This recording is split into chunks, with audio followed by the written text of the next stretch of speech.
So, as we wrap up the Mortarion Battle Pass and the Mortarion season, we're about to go into the Imperial Fists Battle Pass, although the balance notes do mention Imperial Astra Militarum. So this says, and I'm actually going to, well, we'll look at it.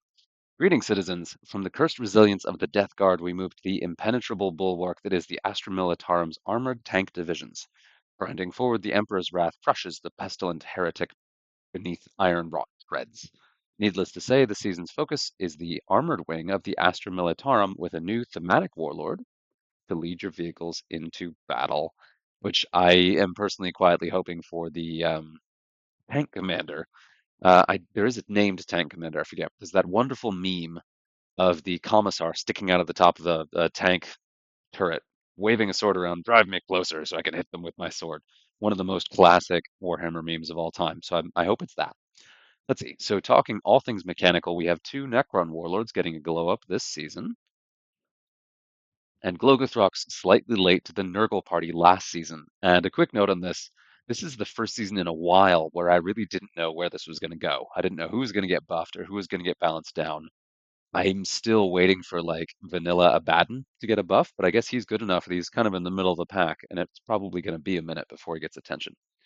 This says, also notable, we are having no Warlord nerf this season. Interestingly enough, Lady Malice is the top Warlord this season with an 87.8% win rate, but with only a 0.2% play rate. So we're going to have to give her a bit more time to settle in and reach a higher play rate before making any moves in her rules.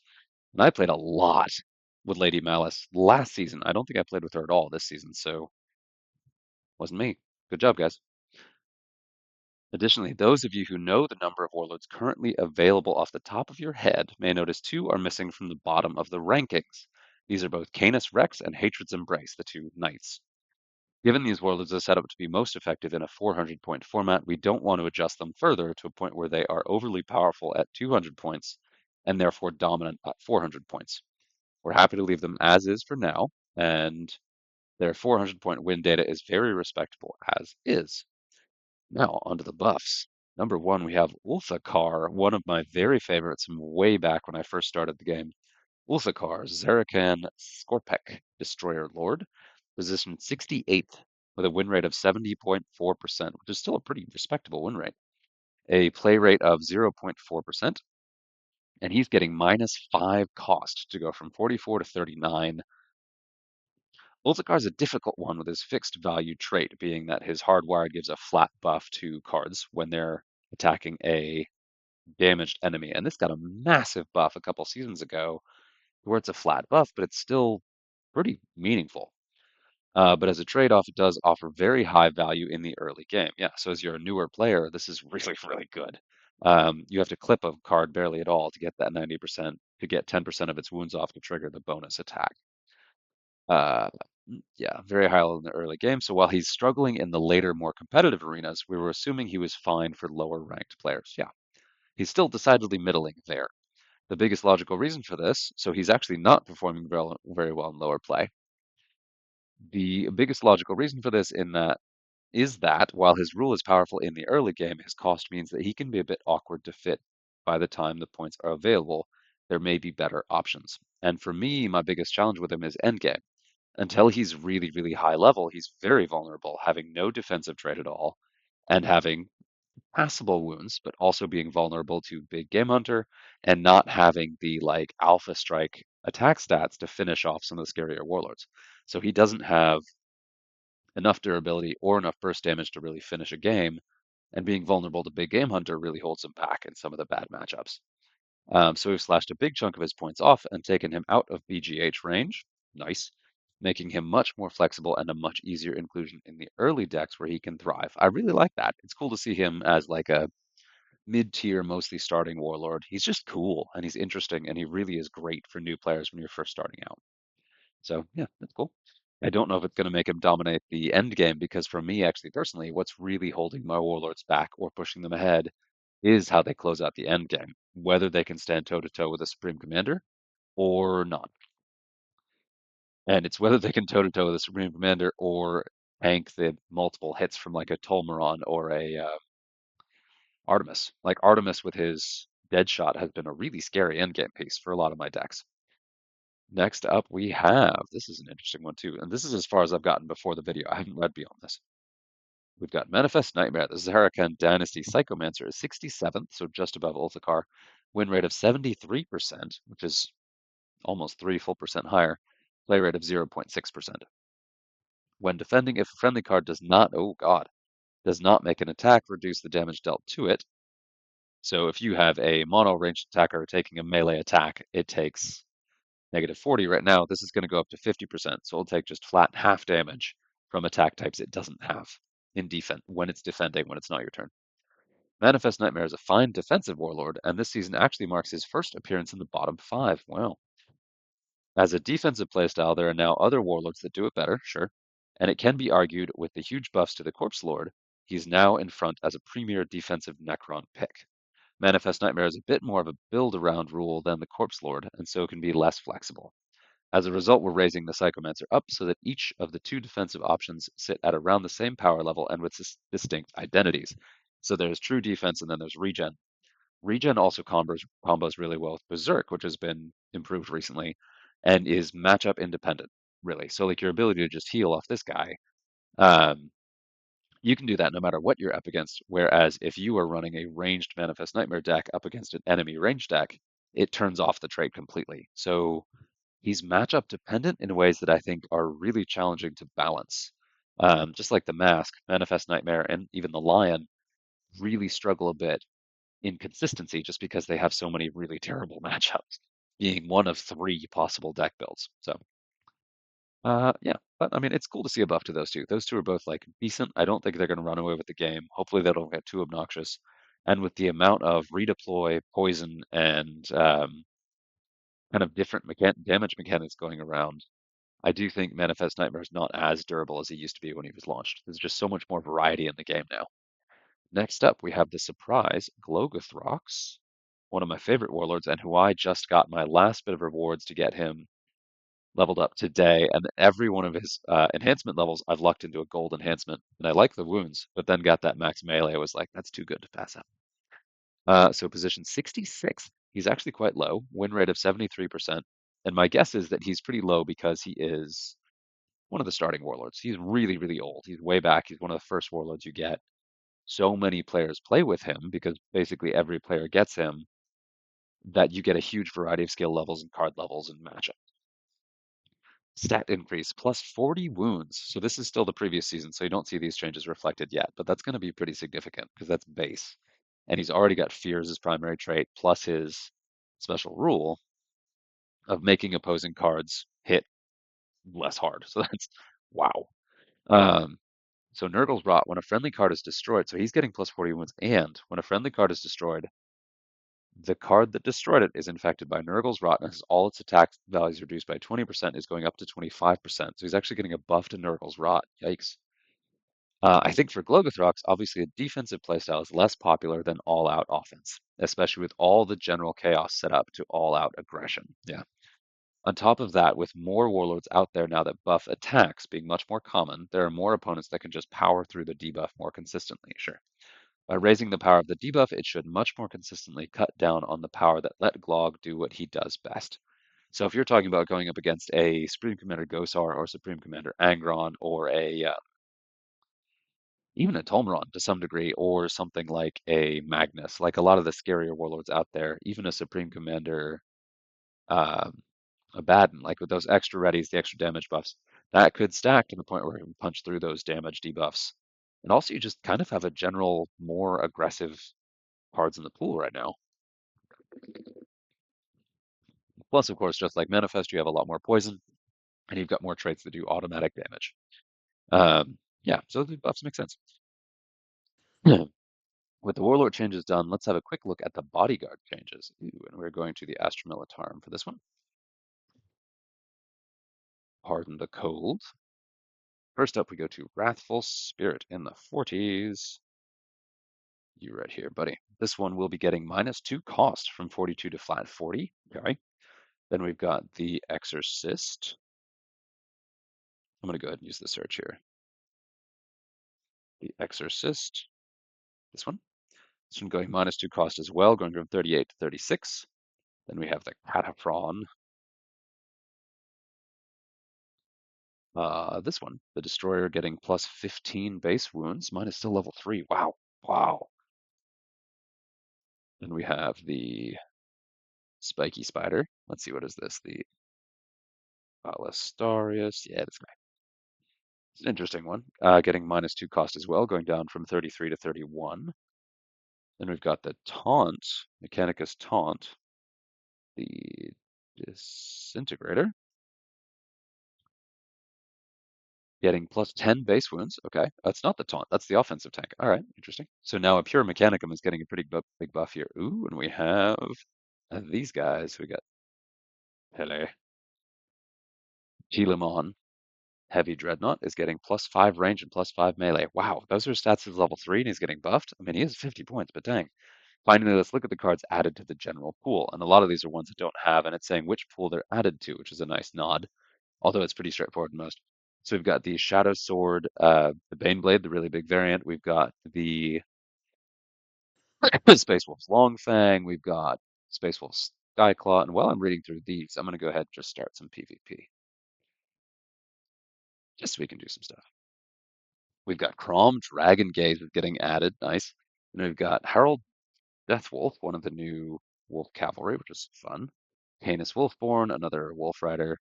The Stormcrow, the Space Wolves flying transport. God, I still have so much trauma from Storm Ravens in actual tabletop Warhammer 40K. Like, Storm Ravens are my nemesis. I could never, ever actually take them down. Like, it was so hard to get rid of the things. And they were transports and they did so much damage and I just couldn't hit them or kill them. And then when the Space Wolves got their own unique one, it was like trauma on trauma. Oh, we got Short Fang, the Fenrisian Wolf. And then for Chaos, we have a bunch of the Emperor's Children coming out. We've got Antinius the Hedonist, Latimentar of the Silken, and I haven't really looked at these guys much because I don't have them yet. I don't have them leveled at all, so I don't really understand much about them. Gravolian, Zubis the Idolator, the Psyker, that's an exciting one. What are we going to do? Then we've got Tearheart, the other Glaneshi little demonette. We've got Idolator, Tearheart, the Allurus, and Idolator is the Tormentor Specialist, is the Plasma Gun Marine. That's pretty cool. So a pretty straightforward change. We're going into the holidays. We're getting like this weekend. Um, I believe it is specifically this weekend. Playing in the campaign will actually award you trophies in the ranked ladder. So you can actually get to Terra by playing the campaign, which is nice. Appreciate that. It'll encourage more people to play PvP. Ooh. Although for me personally, I want to actually test out decks in the ranked ladder. So after this, I'm going to do a quick revisit of Mortarion to look at kind of the warlords that were buffed last season. But I wanted to get at least one PvP piece in done just to see if I could play a game that wasn't all shield spam. It's, up or down on the shield spam. Let's see, there we go. The balance changes from last season, so I have that up in a minute. And while we're waiting on this, I might as well go ahead and read these. I wanted to specifically focus on the warlords that were buffed last season. So number one was Uthar the Destined, who got buffed where his trait went from a 20% minimum wounds to a 25%. So there was a 5% buff to his judgment tokens, which I could feel in a lot of games, but really where I struggled with him is just end game. Like, he struggles to either stay alive long enough to punch through an opponent or to actually take the damage that can come in. He's got shields, he's got decent stats, and I have a pretty good level one, but I just have a hard time getting him through. There's nothing wrong with him. He's just not one of the stronger warlords, which is enough to just kind of discourage me from playing him, which sucks because I always thought he was cool and he's an interesting character. Let me tell you, who likes extra bodyguards with a 400 point deck build is freaking Azrael. Buffed Azrael is a monster in the current PvP campaign if you haven't checked it. Next up was High Marshal Helbrecht. Helbrecht himself, the High of the Black Templar, excuse me. And his Mark of the Exemplar was buffed, where each time a friendly card kills an opponent with a melee attack, it gains a Mark of the Exemplar. The attack bonus for all your friendlies based on each of these went from 15 to 20%, so another 5% buff. With him, it's good, and I actually had a really good talk early in the season with, oh geez, come on, I know that. What am I doing here? What am I doing?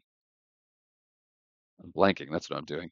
It's very slow. Verabaka. I had a great chat with Verabaka about what's going on with Helbrecht, and he's really powerful. He's one of the stronger warlords in the game, fairly comfortably. Like he's very good. But where I find he struggles is unless you have him and all of your bodyguards at really, really, really high level. Like if you have a max level Asterath, he's very good. Like Asterath, who has the Fear and the Furious Charger, hits incredibly hard with melee. He's super good. But if you have mixed decks that do any ranged attack, that holds you back. If you have any kind of deck that does, let's see how this does. If you have any kind of deck that's middling levels, you're definitely going to suffer. Yeah, I think that's good. There we go. That buff. Oof, man. If you have middling levels on the bodyguards, it struggles. But really, what holds Helbrecht back is his endgame. Like he has no defensive traits. He doesn't have a ton of hit points, really. He's fairly expensive. And unless he's really, really high level, he's incredibly vulnerable, just like Azrael. And you may see this. If I lose with this deck, it's going to be because Azrael himself can't hold down an endgame. Before, when Helbrecht was really dominant, where I found him to be incredibly powerful, was when he had Furious Charge.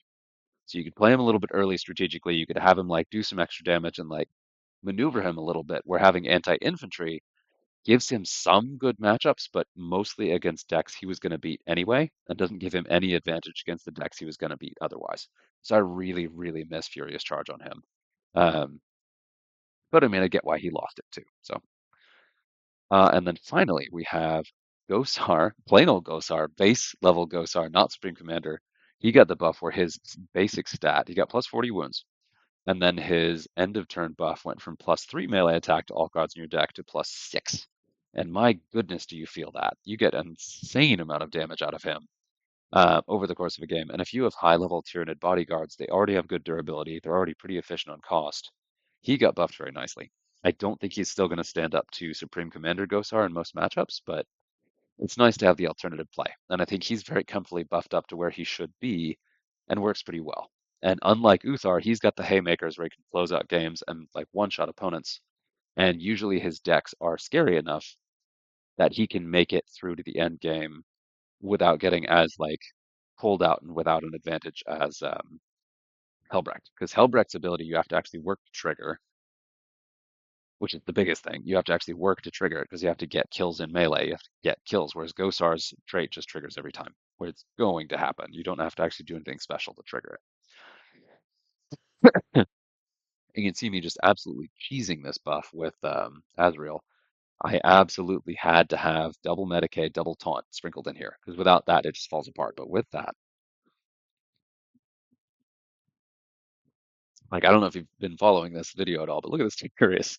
But he's still alive. He's, well, for now.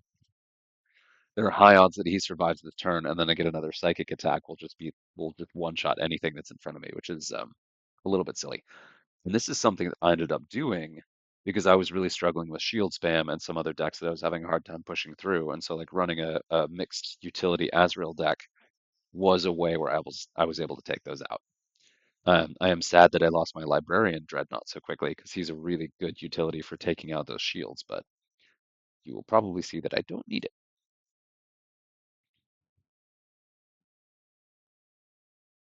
It's in 400. And he's about to die, but still, like we did the buffed up psychic, so it's pretty good. And I still have 5 cards in the deck against Skull Taker. So, and Azrael should, if I can get a buffed up melee attack, swing through, be able to one-shot Skull Taker. We'll see here. Or I may have to do something a little bit more cautious in my end game. Excuse me. So we're going to take a look. Oh, he surrendered. All right. Well, we got it. So there's that. So let me just go ahead and do at least one really quick ladder game in the Dark Cells with each of the warlords I just broke down to kind of talk through what I mean. And we'll see what kind of matchups I can get. Taking a second. It's thinking. There we go. Okay. So I'm going to finish with Mortarion last because he's the new warlord. I'm going to go in reverse order of what I just talked about. So we're going to start with plain old Gosar. And obviously, he's really good with Death Blow. I wanted to try out this thing with Taunt because that's a new trait for it. And I really enjoyed the level of chonk you get out of that super taunt. So this is what I've got in here. And this one has a little bit of extra Dark Cells utility because I have some Death Blow, of course, and then I've got Psionic Blast hidden in here too. Hidden, so sneaky. And they do enjoy the Mortarion graphics, so that's been out here so much. So we'll pop him down here. Just a quick trivia while we're here playing this. I don't know if everyone saw it. There was a new player who posted in the subreddit and had a very funny comment where he said, uh, some comment about chainsawing up to what was it, 1,200 trophies in the competitive ladder, and now he hadn't lost, and just asking if he was just better than every other player in the game collectively, or when they all would get good enough to start winning. And it was pretty funny. I did just straight up put a comment about how they're all AI played decks, and a lot of other people kind of piled on to say like, "Oh, bro." That was funny. He may be the best player, who knows? But it was pretty funny to see that. And I remember that moment when I didn't realize these are played by AI, because there are a lot of games out there where this exact game style would be PvP all the time. So it took me a little getting used to realize that that wasn't how this went. Just a quick status check. I've been playing this at max speed. You can see me kind of playing through the cards in my deck. Not a very challenging matchup. I have been spending my wild cards like crazy, so I'm starting to get a pretty even sprinkling of max level cards, which is very exciting. It's been a long time coming to have any, and now a significant chunk of my cards are all kind of hitting that same threshold at the same time. Mostly commons, not rares. Then the occasional epic. And I've been trying to be, and just a quick check on the melee stats on these things. Like when this thing goes off,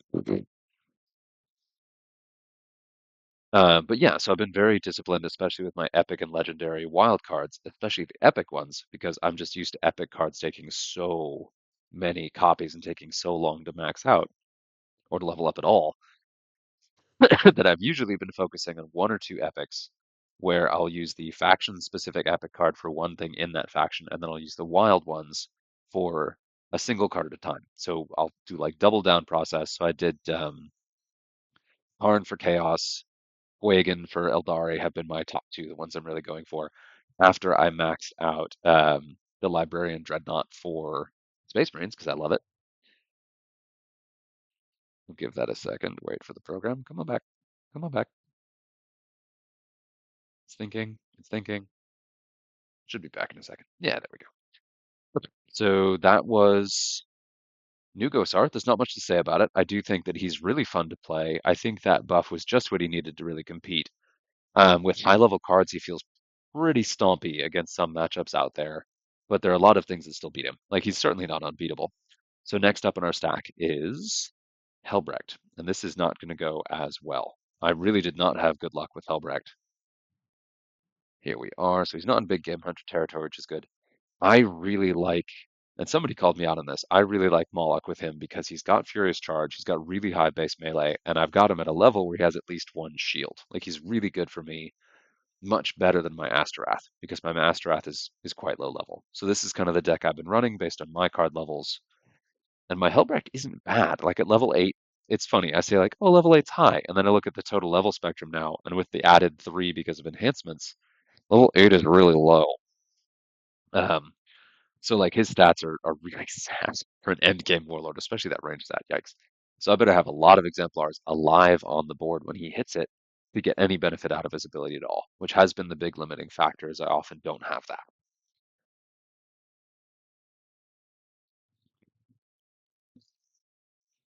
Against Demorana. That's probably going to be bad. That's a good start. That's a very good start. I like that. Okay. Something squishy that I can actually reasonably take out.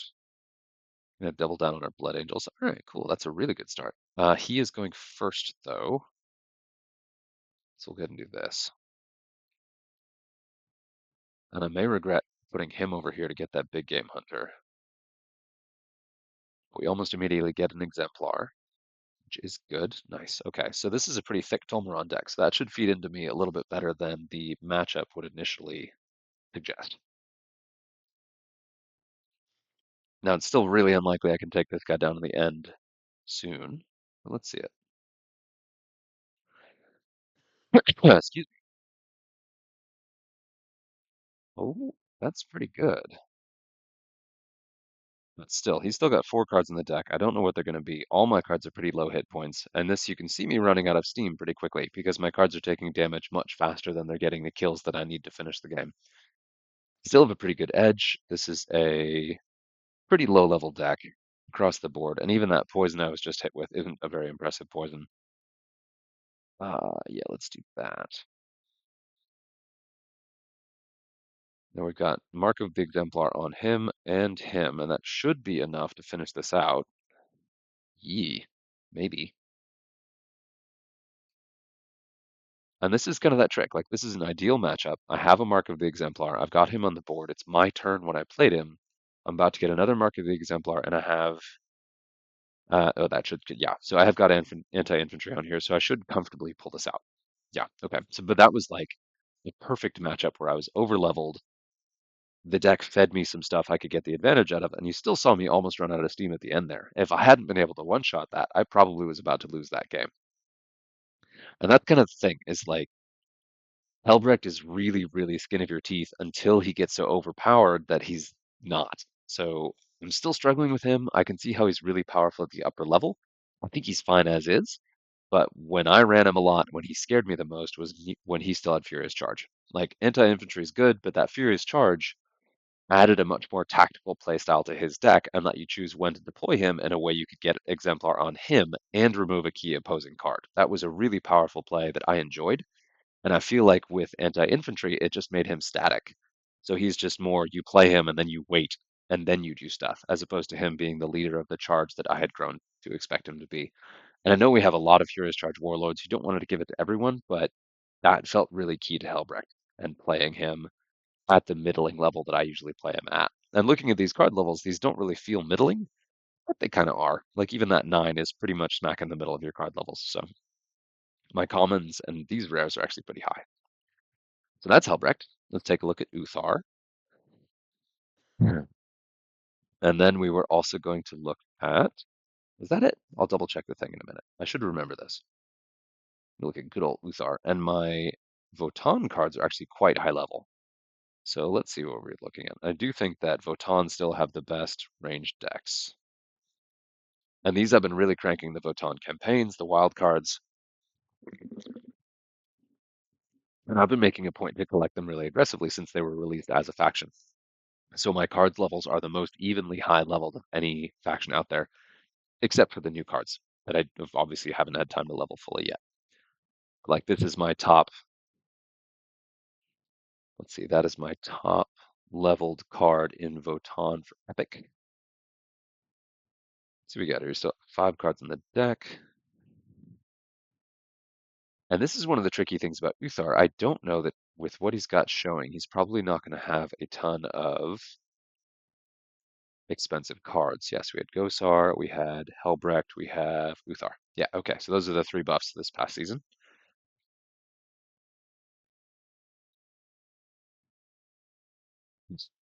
And the Dark Cells buffs really do, of course, there it is right there. The Dark Cells buffs really do show up in a lot of these matchups, where a lot of these close matchups would be wins without the modifiers of the Dark Cells. Excuse me. Is it worth it? Wow, minimum of 80. So I will say you do feel the change. Oh, but it's his turn.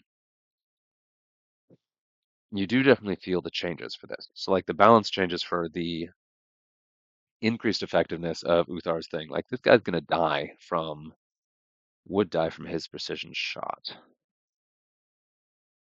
Let's go here and see what happens. Oh yeah, man. Okay, so you definitely feel the buff to the ability, but it's kind of counteracted by the Dark Cells. So he still doesn't really gain anything in the Dark Cells and ends up being not a really strong contender for your like late end game, which is fine. I mean, again, not everything should be, but at the same time, if he's going to compete against the other warlords out there, you need something to get you through the Dark Cells. And Votann not having ton of death blow, not having any endless, not having any poison, I don't think. No psionic blast. They lose a lot of the tools that allow other factions to make it through the dark cells in the ways that are really, really effective. So I really enjoy Bury. I might be ready to lose that. See if I can come out of this one. Oh wow, see right there. And I didn't have enough damage to actually kill Zagstruck, so that should have been a good matchup. I probably could have played it better, but you saw just how much of a stomping that was. Where even if I'm winning games with Uthar in the Dark Cells, they're really, really close. Um, it's a cool trait. I think it's well designed. I like Uthar himself. I like the cards you can put in there. I either need really high level shielded cards to do like a mixed melee range deck, because my shielded cards are really lagging behind on levels, or I'm not sure what's missing, but I really struggle to get Uthar or Votann in general, and this is cool. I like this. Uthar or Votann in general to really succeed in the Dark Cells. I do enjoy playing them again, but eh, they really are not very successful. And I do find that you get a little bit of success out of Etok because he's just kind of fun like that. His ability to shut down opposing card abilities, like to turn off an Endless, to turn off shields or taunt or Sonic Blast or Death Blow, is really, really fun and satisfying. And so I enjoy playing with him because of the utility that his trait offers. Uthar doesn't have that. In some matchups, Uthar is just completely off the rails. Like if he is really going against a really thin deck, like if somebody plays a 3 card deck in the ladder and you can feed them a couple cards, then that deck is just dead. So like the really reacher decks he can beat, but there's in the upper dark cells, just like the competitive decks, overall card count has creeped up over time, which has made Uthar himself weaker. He even missed the early stage when a lot of those most powerful decks were really thin. So he's struggling a little bit. And I don't know that he has the tools to reach the dark cells, but I think outside of that in general ladder play, I think he's fine. I'm just not likely to ladder very aggressively with Votann until Buri gets to high level, or until I get some of those bodyguards to high level as well. Now let's go ahead and address the elephant in the room, Mortarion himself. And let's just do a quick review of his special rule and kind of his stats. So the special rule is at the end of your turn, so it's only on your turn, so every other turn, each enemy card loses 20 wounds. Yep. This is flat damage, hits all enemy cards, goes under shields, and triggers last after poison, after any other abilities to do damage. This is increased to 40 wounds when Mortarion is on the field, still the same timing. Additionally, if an enemy card is destroyed by this effect, all friendly cards heal for 20% of the destroyed card's based wounds. So there's a ton of power here. Doing damage through shields, getting the automatic healing off the kills, it's stacking with Psionic Blast and Poison is all really good. So you can just like completely wipe battlefields if you have Psionic Blast, Poison, and this. But some complaints out there are that it doesn't scale. Like it doesn't scale with player level or card level at all. It doesn't change. It's not percent based, which, whatever. Um, and it really only takes off when Mortarion himself is on the field, and let's play some games. So we'll go ahead and talk about this so I can discuss this in more detail. And mine's only level 3, so we're just kind of going there. And I'm using kind of a soup deck that I got to in the end. And one of the challenges that I personally have had with Mortarion is a lot of the bodyguards that would be best with him, mine are low level or I don't have him. Like there's a high hit point fear healer that's really good against him. Oh god, right up against the Psyker. Yikes. Now this is a low card count deck. This may actually be a good matchup. He doesn't have regen. Let's take him down. But a couple things that hold Mortarion back just as a warlord. Number one, his ability doesn't, well, a big one is that his ability doesn't scale, but I would say the single biggest problem is actually that the benefits of his ability are really hard to trigger. Because again, like I said, it always triggers after poison, stacks with Psionic Blast, so it's really hard to control playing the game competitively to where you actually want to win, but then also triggering that ability. And oh my god, I'm just getting wrecked here, but I mean, I kind of should be. Um, it's just really hard to get reliable benefit out of his ability, just because you're either not killing cards fast enough, you're choosing not to kill cards so you can trigger the special rule, or you're killing stuff too quickly with Psionic Blast and Poison and not triggering his ability. So some things that could really help that I've seen suggested. Having the rule trigger every single turn. That, of course, is a very tempting piece to be able to do. You see there, the special rule didn't kill any of them. And that was a really tough matchup. But yeah, so having the damage trigger every single turn, I could see actually being a big benefit because that would increase the number of times where you have a chance of getting the heal back. And it's a small heal. It's 20% of the killed card's wounds. which can be high depending on what you kill, but the tougher the thing you kill is, the longer it took you to kill it, and the more bodyguards it cost you to kill it, and the less benefit you're going to get from actually doing any damage to it, or from the heal rather. So your cards will all be mostly dead by the time you take down something big enough to actually benefit from the heal. So I do think the heal amount is too low. It's too hard to trigger. It's too inconsistent. So like having it happen every turn could help with that. Would make it more consistent. Um, Having it do the 40 damage all the time, I could see being stupidly powerful at low level. So I don't love that idea. It is an option. Um, or having the healing trigger off of other damage as well. Like you get the Mortarion wounds, but then also you get the healing if something dies from poison, for example. That would be a cool thematic way to get the benefit out of this without like really giving up what's going on. And there we got a heal. We triggered it 2 games and we finally got a heal out there. I'm gonna go ahead and do this. Because one other thing I do want to highlight though, where I think Mortarion is a little bit underrated, is his own personal durability is crazy. So we're going to do that. And this is something that's important. It's like you can very strategically choose not to kill specific cards or do minimal damage to things so that you get the healing if you really want to benefit from the special rule. And especially when Mortarion's on the board, I don't care as much that these cards are going to take a little bit of extra damage because I have just enough chip damage to kill them with his special trait. So like there's some really good benefits here. Playing Mortarion early is really strong. Um, but it's a gamble, of course. But that's one thing I did want to make sure to highlight, and where I think Mortarion's a little bit underrated as like a very different warlord, and that is that his durability, and we'll actually look at that between games, where his trait doesn't scale. Like the healing scales, the damage doesn't scale, the timing of the damage doesn't scale, but his individual stats do. And I still think that he's got some big advantages being a omni attacker, having an attack of all 3 different attack types, and then also we'll look at this in just a sec.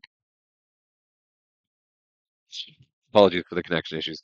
This is kind of running a little bit slowly here. I did also want to take a quick pause while we're talking about this. I had a bunch of chats with Verabaka this week. It was really nice. And he introduced me to Kiwi Onakawi, who is the top in the ladder, if I'm not mistaken, with Mortarion. At least for part of this ladder season, this player was the very top of the entire ladder with Mortarion, which you can do if you grind it enough. These decks, let's see, said. I'm not sure why I hyped him up either. There's no secret sauce. Mortarion is not balanced. His tick damage is useless unless he's deployed turn 1, sure. And he has to be huge to be deployed turn 1. So we're talking like really high level. Um, the heal often hurts more than it helps, as you often want to opt not to kill a card before it swings back, right? And when it does finally go off, it's pitiful, where like the healing amount is quite low. Um, Here's mine and the decks I've been using. A bit of grinding got my chaos to 5,553 points, which is pretty phenomenal for a single faction ladder height. So he's got, let's see what he's got. So a couple of decks he's running, and this is a fun one. I enjoyed this thin one. I may show it in a minute. He's running Fire Eye, the 15-point psychic healer. Well, let's go. I'll just put these in the bottom. Is he 15? Yes, this one right here. We got Fire Eyes. He's got the Psionic Blast, Toxic Psyker, who I think is really, really strong with Mortarion because that chip damage, so Psionic Blast damage, poison damage, and Mortarion's damage do stack. So you end up with a ton of just sweeping damage across the board. You go right there. And then he's got this guy who also is very good and adds your defensive buff and a little offensive buff too. And then he's got the 28-point Fear Healer that I don't have. Um, let's see, yeah, 28 point, and that's one of the decks. And then another one is Fire Eye, and the healer I don't have, and then another healer, and then it looks like that's all healers actually. So like a pure Medicae, I may have fought against that actually. Like a pure Medicae Mortarion deck is actually really hard to chainsaw through. So there is something to be said for that. And that I think, so I mentioned that oh god, and he's got max level Mortarion with gold Omnis, 3 gold Omnis, which is where I'm coming at this. So Mortarion himself has double defensive traits in Fear and Regeneration. He's got attack stats in all three types. His melee is quite scary. If you get the enhancement upgrades to get his wounds up, like the combination of defensive traits and wounds, he's really tanky, and that's an area where he does scale as a warlord, where I think he's not. I heard some people say he's a worthless, badly designed warlord. I don't think that's the case. I think he's cool. I think he's definitely not as competitive as, say, Angron, but I don't think everyone has to be as competitive as Angron. And I do like how interesting he is. I do think there's a small tweak here that would really help push him over the edge, but I also struggle to figure out exactly where that would be without making him overpowered. I do think letting his healing trigger off of poison damage might be my personal vote, just to kind of see that. That could be too powerful, but I don't really think so, just because of it's quite common to overkill cards if they're taking poison damage or the damage from his ability. It just makes it a little bit more consistent without really buffing anything necessarily. And I don't know how hard that is development wise to do, but um, let's do one more game with him just to kind of see. And I have to edit this because I can't play it. And we'll do this one. This is my like early play Mortarion deck. And these, of course, are ladder decks. So he's a Supreme Commander. He's really meant to be an Apocalypse. Um, yeah, so he's challenging to play on the ladder, but some of the Supreme Commanders are really fun to play on the. Oh, nuts. We get to see two more Terran decks here. That's good. I do have a very high level border change. So that's a fun one to go ahead and throw in here. Two. All right. Well, that's level one poison. That's okay. We'll go ahead and play the early Mortarion to get the biggest benefit out of his ability. And one thing I did want to say is I talked up the power of Psionic Blast plus his special rule plus the extra damage. The challenge is that makes it that much harder to control what actually kills a card. So you end up making stupid plays or just not benefiting from the rule at all because you're spending so much time. Oh, let's see. And none of these guys are poisoned. You're spending so much extra time not killing stuff to try to get the extra healing as your strategic play to end the match. And that's really not a great place to be in design wise because again, you make silly decisions. Um,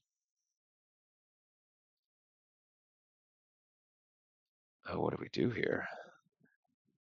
I can just kill that.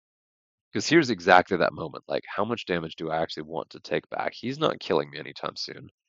We're the same level. He's also is level 4.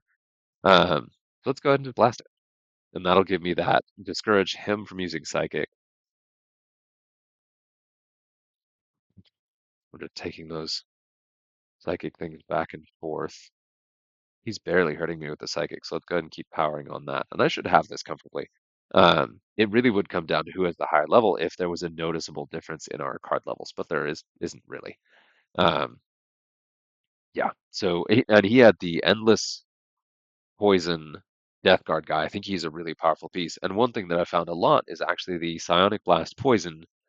Again, you had so little control of how cards died. If you spend all your games of Mortarion trying to figure out like what do I want to die when, and like doing the mental math about Psionic Blast, poison, Mortarion's thing, how much damage can I do to that without losing the healing buff? Which is a interesting puzzle, and I enjoyed playing with kind of that level of thought going into every single attack. But it did kind of also hold it back a little bit. So I think this still is my favorite one of the decks. I really enjoyed this one as the encouragement to play Mortarion early. But the downside to this is that's just using these are cards I would put in any single Chaos Warlord deck. Any Chaos Warlord that comes out, these are the first things I would be like, these are the really powerful cards to look at and see if they'll work. So there's nothing fancy about this. Um, I enjoyed these a little bit more, but it's somewhat similar. I just got him to max level poison, so putting Typhus in there has been fun. Excuse me. Almost done here. I just want to do one more. Just go ahead and talk this through. But it's been a really interesting season to play with these guys. I ended up pretty competitive in like the 7,200 ladder trophies area. Yeah, no, close to 8,000, and I am 300th in the total ladder. And I don't usually try to top it, but ooh, we got a Macaran deck. And it's one of those two where I do think Mortarion likes to go first so that you get control of kind of how you choose to react to the board right away. But it's one of the first things that you do is have control of what exactly happens when. Um, which is unfortunate though, because most Death Guard cards have very low initiative. And here, this is really good. So I'm able to move my cards around to choose who gets the poison damage. But I mean, he's already at 10, so the poison's going to kill it. But so you do actually get a chance to kind of selectively hit. So having a mix of attack types is one of the more fun ways to play Mortarion. So you can say like, okay, if I do ranged, this card won't attack, which will make sure that'll give me the healing. If I do melee, this card won't attack. So same story. So right here, for example, I can go ranged, make sure that this will actually die to the buff, and I will get some healing. Oh, but he's but then it gets extra confusing because of Acheron. The number of times you have to calculate what is going to kill a card is technical. It's also somewhat frustrating. So it's win some, you lose some. Yeah, but I like his design. I like him. I still think he's a decent competitive warlord, and I don't. There's nothing wrong with his design. He's fine as is, but there is some room to debate like how he could be polished up if you wanted to get certain things out of him. You wanted him to be more competitive. You wanted him to become. We're going to play him in PvP after this. I know I said this is the last game, but that will really be the last game. Um, yeah, just to kind of see like what you want to get out of him really kind of changes where you go with design. Where I again think he's good. I like him. I enjoy him a lot. It's been a lot of fun playing with him. I think the complaints against him are unfounded. I think it's over exaggerated how not good he is, but also it may have been overstated a little bit how good he was on launch. But teeny tiny quibbles. Right, it's fun, and I do really I like the encouragement to play different decks and play strategically. That is cool, and that actually I still feel very happy about, and I'm really excited to have that level of like, how do I get this healing? How do I make this ability work?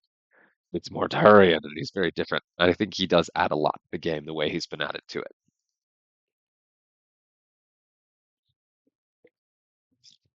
We're just waiting. So this is going to be kind of a longer, slower hangout as we do this, but I am going to go ahead and open these packs, and then I'll show you the deck I built. That's just a very thematic Mortarion deck. As you do start to get more of your commons max leveled, you do get a trickle of resources from packs, which is ooh, nice. I'm gonna do this slow reveal. The slow reveal, we're gonna do it. We're really gonna have that. Oh, that's fun. I like that a lot. Oh, we're so close. And oh, there's another page. Wild cards. I use a lot of my wild cards as I'm leveling up these cards, so it's really nice to get those. So this is my Azrael deck. This monster of an auto deck. This thing is crazy.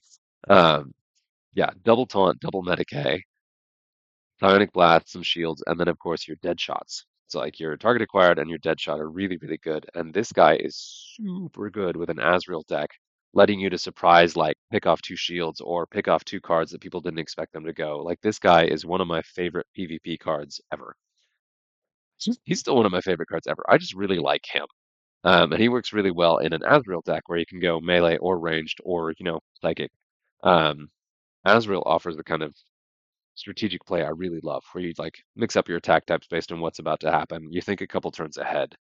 He's very unexpected, and his rule triggers whether or not you're getting kills. So even though his durability is worse than Helbrecht's, I do think of him much more highly because he has just that level of complexity and the level of strategic approach you can do, even if you're not actually currently getting kills. Like you can lose an entire line of your cards to set up a following turn with Azrael, which is something you cannot do with Helbrecht. You start losing those Mark the Exemplar without getting any kills out of it, and you're really in trouble. Um, yeah, let's see. So I said Mortarion. Let's go ahead and see here. And this is, I think, pure Nurgle. I just did the filter for Nurgle and just filled in there to my whole rows of this. And being 400 points with Mortarion, like you really do feel the SR trigger, and it's fun. And you have so many more opportunities in this PvP modifier having the extra reinforcements. You have so many more cases where that heal could trigger. Oh my God, so many Acherans. Shield spam Space Marines is one of my favorite reasons to run Mortarion. And I haven't lost with them yet in PvP. And now that I've said that, I've just jinxed myself. But let's go ahead and see how that goes.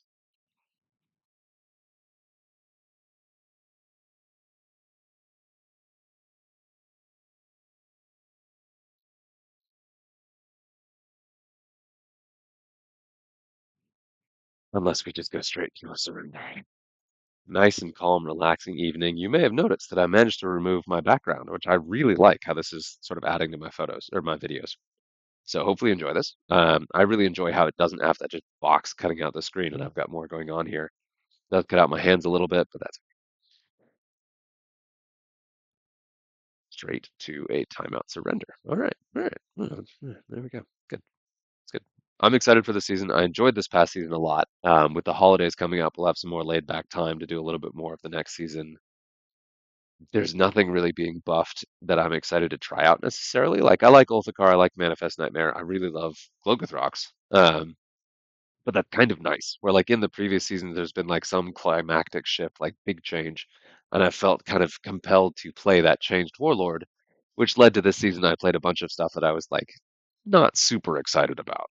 Where being able to get really creative and kind of tuck into the stuff that I really want to build is it's a nice break. So I like having some of both. Where seasons where I have to test stuff out, and seasons where I get to like really tinker with the stuff that I've been thinking about. That's one of the better and worse things about the current ladder rotation, where you only have your top four trophied factions actually counting against your progress. So you have a big incentive not to switch up once you've gotten into the season a bit.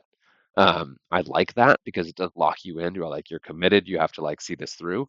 But also, it is a bit of a bummer when you get to the end of the season where you're like, what is this build? And you can't reasonably go to it because you lose all the progress you had before. So definitely going to be hitting Eldari hard. Maybe Tyranids a little bit harder. I'm not really sure. Um, Probably Chaos, because Chaos tends to be my favorite all the time. And then we'll take a look at the other factions to see what else we got. This is going to be a surrender on this next one. Excuse me. It's been a very naughty week here.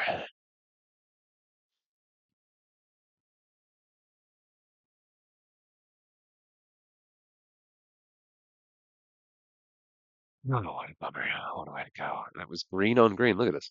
This new artwork for Vulcan is done. I like it. He's such a cool character. I really love the salamanders.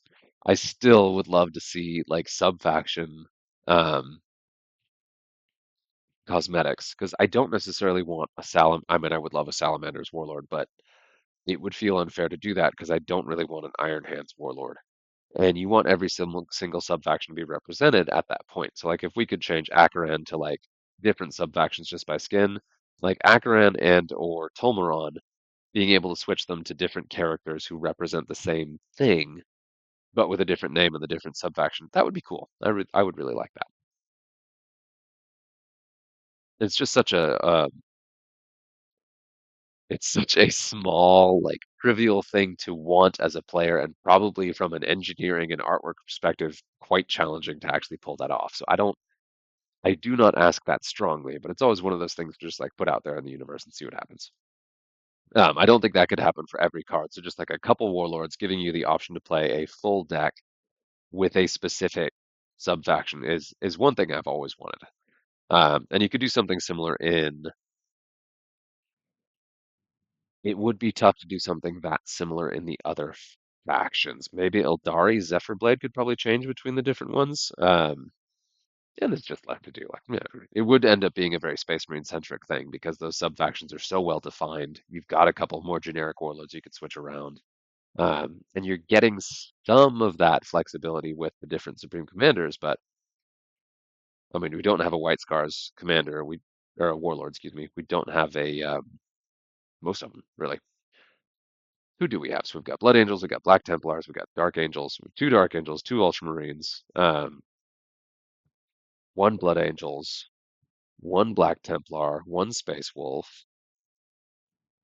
I'm sure I'm forgetting some Space Marines. We'll have to look at that in a second. And that's just Warlords. Let's see, what are the Space Marine Warlords? Well, let's see if I can remember this right now while we're waiting on TFC Basil. Nobody wants to play. When you start to see the timeout clocks go more often, you start to wonder, am I the problem? So I'm going to try to play very quickly until there's actually a reason to make a strategic choice. And this is a really good matchup for Mortarion, kind of, because you will kind of automatically be taking out a lot of the cards that Wartsnagger wants you to kill, which is up or down. So we're 400 deck points. And we've got extra reinforcement, so it's a really good matchup for Wartsnaga. But one of the things that's always a challenge for Wartsnaga decks is not losing your chaff cards too fast. And I think Mortarian's a really good warlord to go ahead and just chainsaw through those and get some benefit from them without falling apart too quickly to the buffed up, expensive bodyguards. Oh, man, that's a high level taunt. And there we go right there. That was Mortarian's thing going off. We had a small heal. I swear this guy had fewer hit points, but maybe not. I guess since he was covered by taunt, I didn't see that go from the 85 to 65. And again, with extra reinforcements in this, extra reinforcements encourages most players to bring more cards, which is really good for Mortarion because he's a lot weaker versus a thinner deck, just because you get so much less benefit out of the chip damage. Ooh, let me pop you over here. That's tricky because I don't want to lose this guy to him, but I didn't really want him to go up against either. I want him to die without taking out too many of my cards. Him being played first was an iffy decision by the Wartsnaga player, but it's a decent choice to go ahead and start chainsawing through my stuff. The upside is he starts doing damage immediately. The downside is he risks losing this guy much sooner than he would otherwise. Are you infantry? Yes. Ooh, man, that's brutal.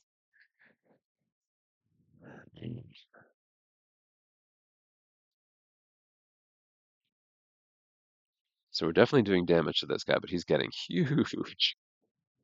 What percent's he at? 15%, so only one down so far.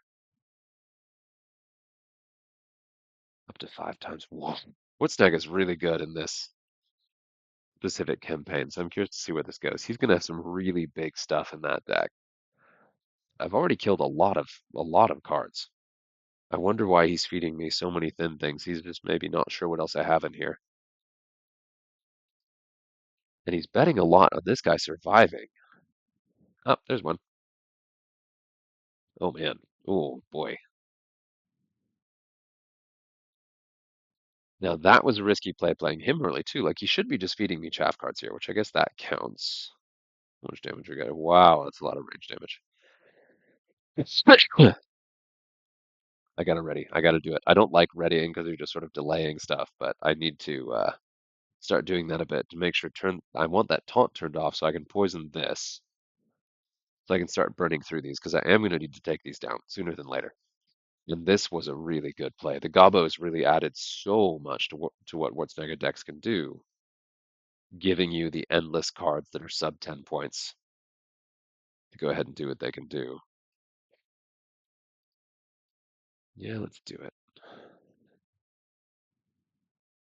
And Felthius is such a good card. So good. This is such a great addition because he's very Nurgle-y, both in personality and style, and then also what he does. Like an endless card that's not cheap also applies poison. Like you can't avoid him. You can't get around him. He's gonna poison something somewhere.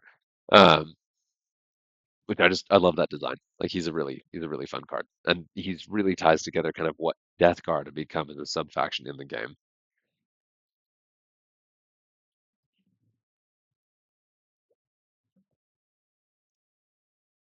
God, what else we got? This is gonna start dying really, really fast with max level poison and the Mortarion deaths. He probably doesn't have a ton of Medicae in there. I assume he's got some. He's already played some taunt. Well, but also it's just really scary. I don't want to start losing cards to that. We'll go ahead and go here. See how much power we have there. Oh God, yeah, and I don't really even want to use this because of the amount of fire I'll be taking back from that. Let him do some more of that damage into his turns. But you can see Psionic Blast, Poison, and then also Mortarion's thing does melt through cards really, really fast, even big fear cards. And this guy, of course, has a ton of hit points left over, but that's going down uncomfortably quickly, and I still have 7 cards in my deck. I already took out one of his biggest power pieces, and he's gone through enough cards that at this point, there's still stuff in there that's really scary, but he's trying to hold it in there to make sure I don't poison it too early. And that's really smart play. I am probably in trouble here. We'll have to see how this goes. And that max fear, yikes. I'll go ahead and do that. We're trying to hold it down a bit. It's not going to hold it down for long. Wow, that's so much damage. Now I'll get some healing here. And again, not a lot. And that is a downside of that chip damage, is it does feed Berserk. So those high level Berserks like Orcs are really good against Mortarion, which makes sense because they are like a pretty good matchup against the Plague God. They don't care about getting sick, they just want to scrap.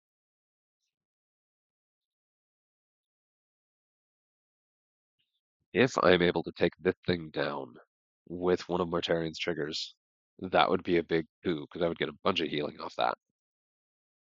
Even this, it's got 200 base hit points.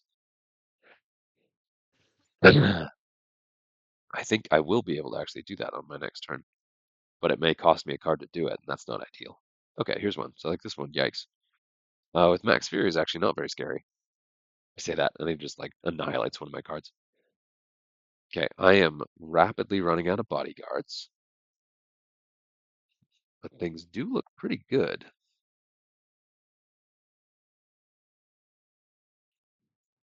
But still, you can feel the tension. Both of us are just getting like, ooh, what's going to happen next? I'll do that to hold this off a little bit. Does not have psychics. We're going to go ahead and psychic it. Debuff ranged. This thing is getting pretty close to giving me the heal I'm looking for. But he's still got 4 cards in that deck. 3 bodyguards. Could be another one of these. Could be another one of these. There's a good chance there's some taunt. And he still probably has enough melee to punch all the way through all my cards here, but it depends a lot on how much damage he can absorb. Yeah. Okay, there's a wipe. Now here, do I do it? Do I do the dumb thing? Do I play Mortarion?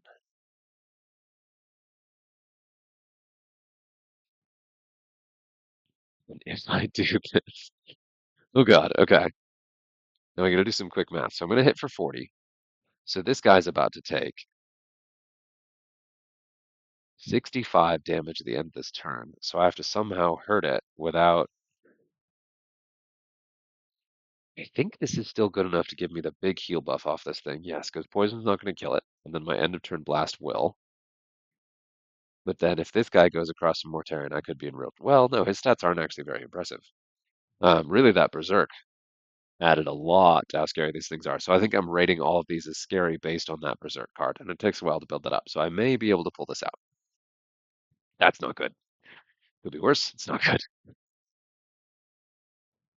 But here, like Max Fear, Max Regen, like Mortarion is a really scary customer at the end of something like this. And you can see that when you see him at max level. And like right there, you just see how much damage these guys are about to take just from poison, from psionic, not psionic blast, from just from poison, and then Mortarion's 40. Like that guy's dead. That is just a dead card. Before his next turn, that's going to die, and he's going to have to play something else, and that's something he has to be thinking about right now, playing against Mortarion. Him too. I could do. Yeah, we'll play it safe. So he's going to die, which hurts, and then he's going to die, and he's going to heal us.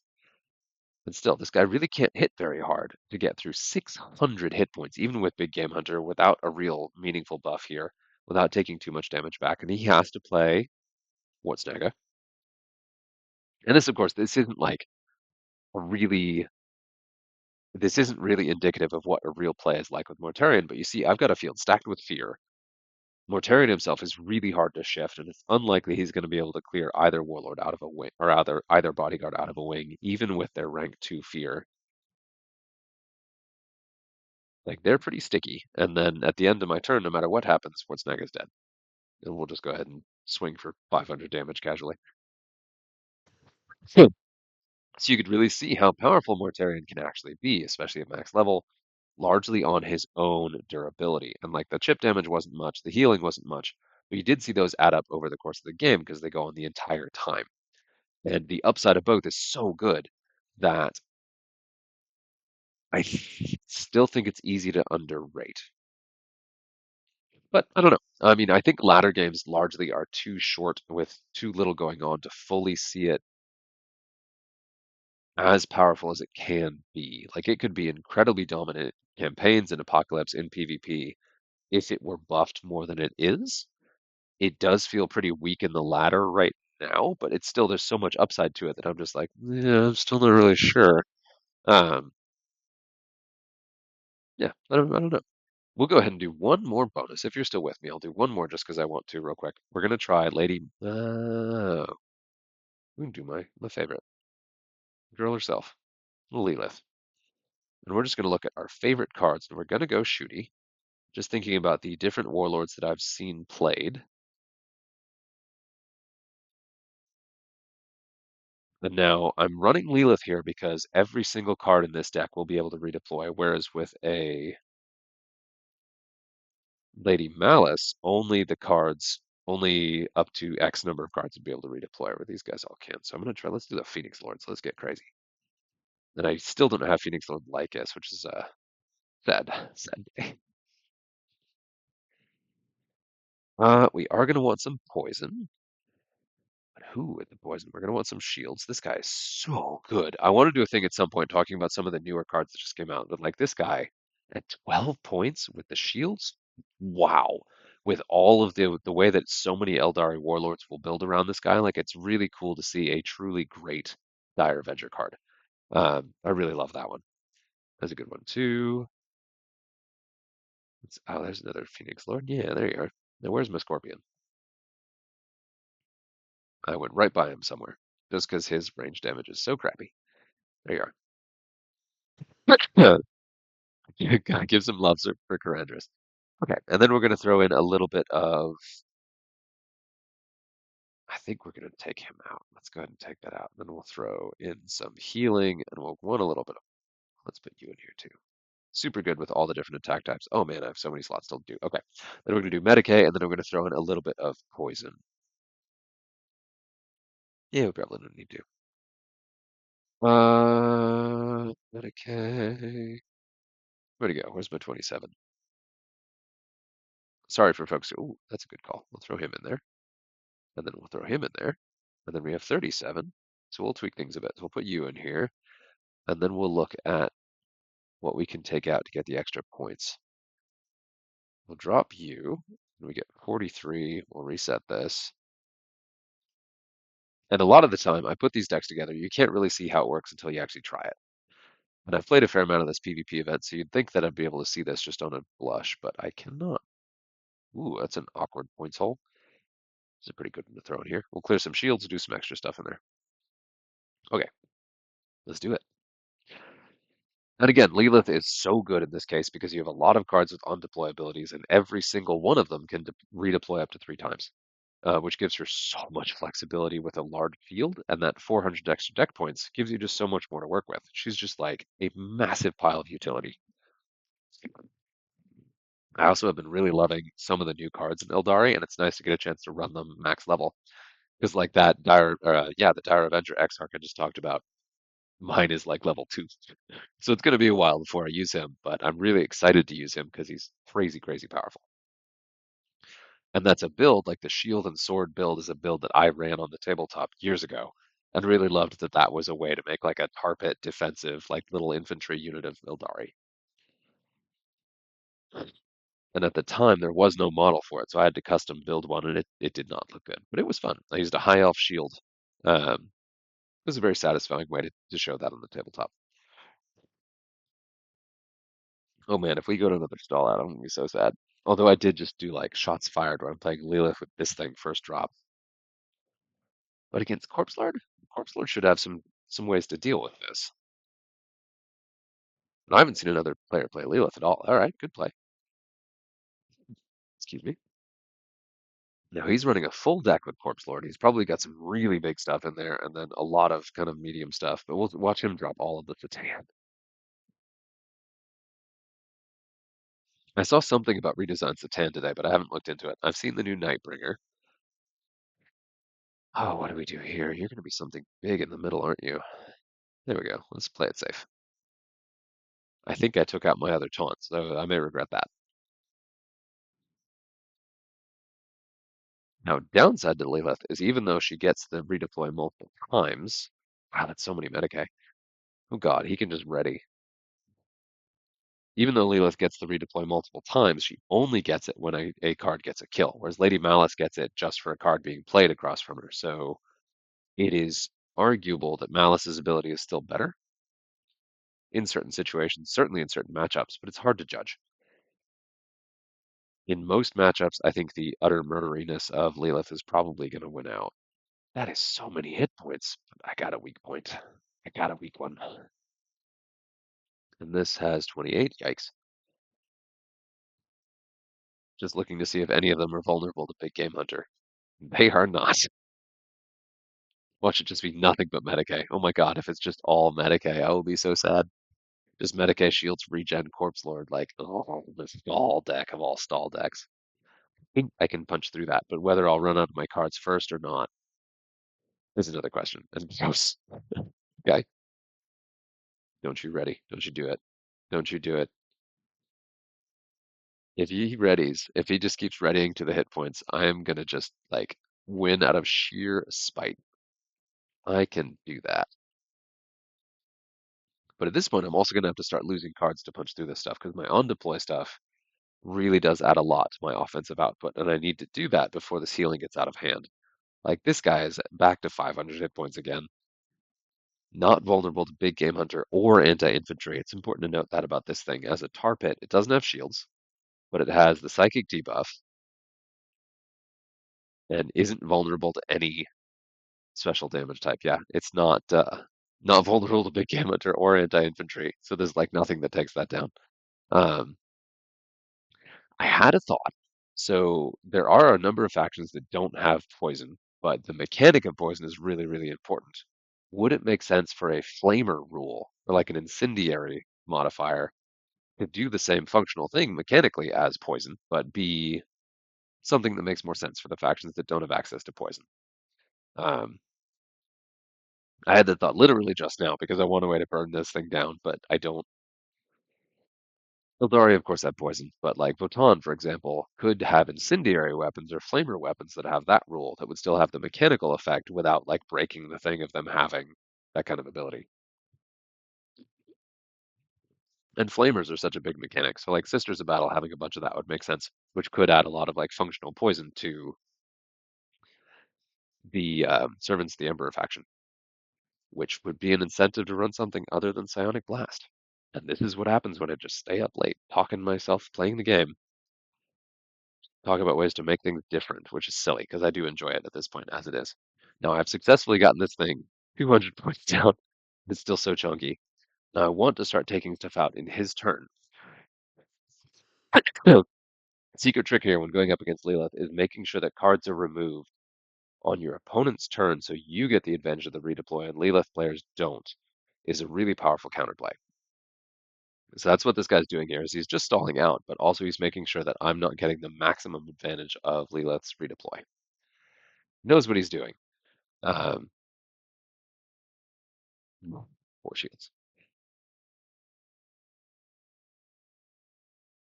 He knows what he's doing, and it is working. So let's go ahead and start losing some cards. Let's see here.